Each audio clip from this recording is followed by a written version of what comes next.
अस्सलाम वालेकुम स्टूडेंट्स, आज हम 9th क्लास की फ़िज़िक्स का लेक्चर नंबर 15 स्टार्ट करेंगे। आज का जो हमारा टॉपिक है वो है equilibrium.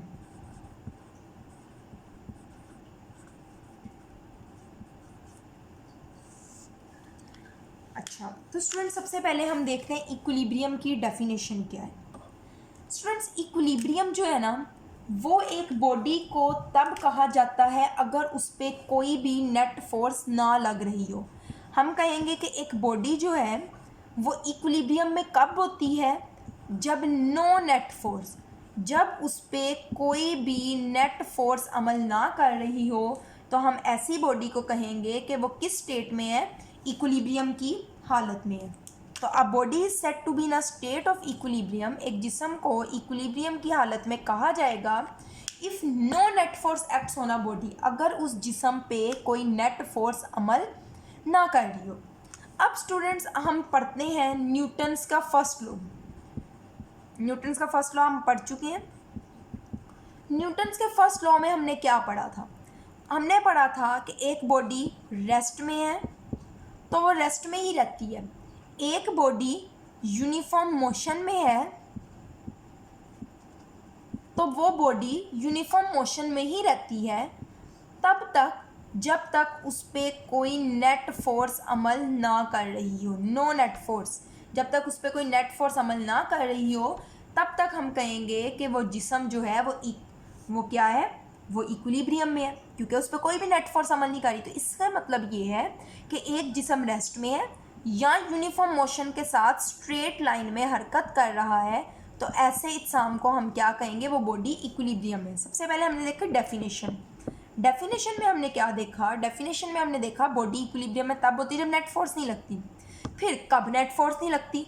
According to Newton's first law of motion, a body that is in the state of rest और moving with uniform velocity in a straight line, या यूनिफॉर्म मोशन के साथ स्ट्रेट लाइन में हरकत कर रही हो, ऐसी बॉडी पे नेट फोर्स नहीं लगती। तो इसका मतलब ये है कि जो जिस्म रेस्ट में है या जो जिस्म यूनिफॉर्म मोशन के साथ स्ट्रेट लाइन में हरकत कर रहा है, ये तमाम ऑब्जेक्ट्स की स्टेट में इक्विलिब्रियम की स्टेट में होंगे।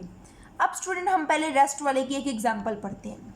रेस्ट वाले की एग्जांपल ये है, book lying on a table. Book lying on a table. Students, मेज़ पे अगर एक किताब रख दी जाए तो ज़ाहिरी बात है उस पर कोई भी फोर्स नहीं लग रही होती, तो बुक जो है वो किस स्टेट में होगी? बुक जो है वो इक्विलिब्रियम की हालत में होगी। ये होगी पहली एग्जांपल रेस्ट की। अब रेस्ट की हम एक और एग्जांपल पढ़ते हैं। आपकी बुक में उन्होंने कहा है picture hanging on a wall, बल्कि नहीं सॉरी, ये वाली एग्जांपल नहीं है, वो आगे है। उन्होंने एक वुडन लॉक का है। उन्होंने कहा लेट्स सपोज ये आपके पास एक लकड़ी का पीस है, ठीक है। आप इसको इस तरीके से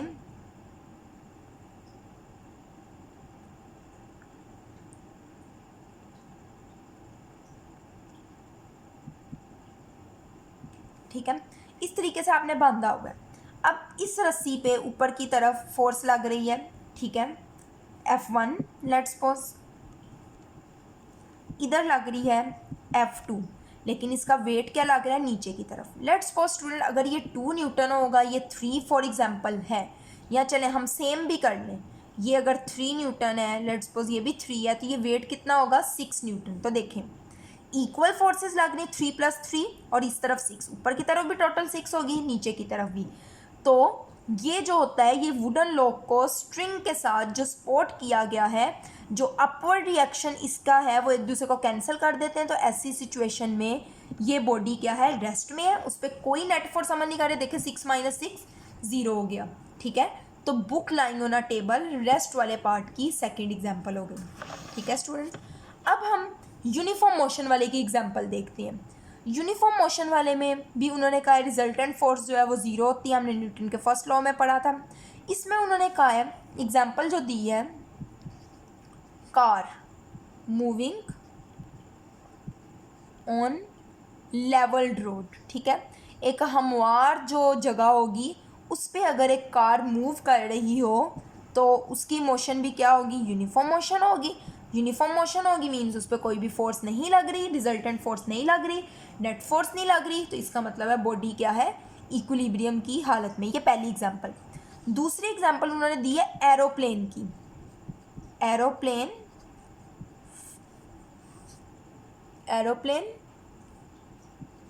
फ्लाइंग इन द एयर।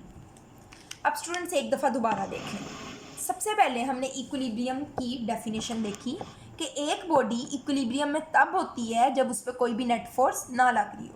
फिर हमने देखा कि न्यूटन के फर्स्ट लॉ के मुताबिक बॉडी में नेट फोर्स कब नहीं लग रही हो, दो सिचुएशन में, या तो बॉडी रेस्ट की हालत में हो या वो बॉडी यूनिफॉर्म मोशन के साथ स्ट्रेट लाइन में हरकत कर रही हो। ओके, अब रेस्ट की एग्जांपल में हमने पहली एग्जांपल पढ़ी book lying on a table. अगर मेज़ पे एक किताब पढ़ी है तो वो भी रेस्ट में है और उस पर कोई नेट फोर्स नहीं लग रही, तो इसका मतलब है ये इक्विलिब्रियम में है।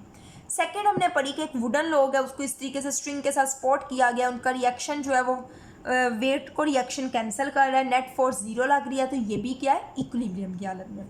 फिर स्टूडेंट्स हमने इसका दूसरा वाला पार्ट देखा। दूसरा वाला पार्ट था यूनिफॉर्म मोशन से रिलेटेड। यूनिफॉर्म मोशन में हमने पहली एग्जांपल पढ़ी अ car moving on a level road. अगर एक हमवार सतह पे अगर एक कार हरकत कर रही है तो उसकी भी हरकत, उस पर कोई भी नेट फोर्स नहीं लग रही होगी, तो इस बॉडी को हम क्या कहेंगे, वो किस हालत में है, इक्विलिब्रियम की हालत में मौजूद है। सेकेंड है aeroplane flying in the air. अगर हवा में एक हवाई जहाज़ उड़ रहा है स्ट्रेट, तो ऐसी बॉडी भी इक्विलिब्रियम में होगी। अब स्टूडेंट्स ये आप बुक से देख लें, मैंने कितना आपको करवा दिया, फिर हम आगे देखते हैं कि हमने कितना करना है या नहीं। सबसे पहले डेफिनेशन में ये आप पिंक ब्लॉक लिखेंगे। तारीफ, a body is said to be in equilibrium if no net force acts on it.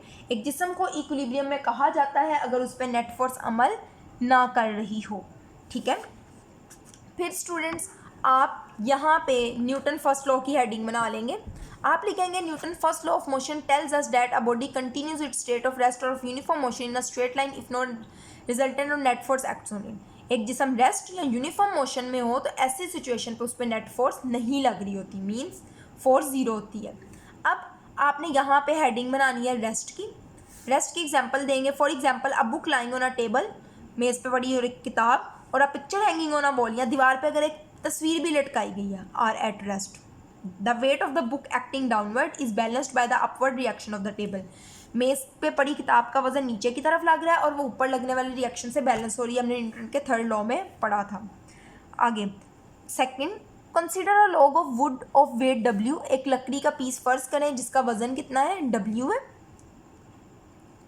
Hair the W weight is balanced by the forces F1 and F2। F1 और F2 से उसको balance किया गया। Pulling the log upward, जो रस्सी जो log को लकड़ी के पीस को ऊपर की तरफ खींच रही है। ठीक है, इन केस अब यहाँ पे आप हेडिंग बना लेंगे uniform motion. In case of objects moving with uniform velocity, अगर हम बात करें कि जब बॉडी यूनिफॉर्म वेलोसिटी से हरकत कर रही है, the resultant force acting on them is zero, तो उस पर भी लगने वाला रिजल्टेंट फोर्स क्या होगा, जीरो होगा। अ कार, इसकी एग्जाम्पल क्या है, a car moving with uniform velocity, एक कार जो यूनिफॉर्म वेलोसिटी से हरकत कर रही हो on a level road. Second, aeroplane flying in the air, और एरोप्लेन जो है वो अगर हवा में उड़ रहा हो with uniform velocity are the examples of body in equilibrium.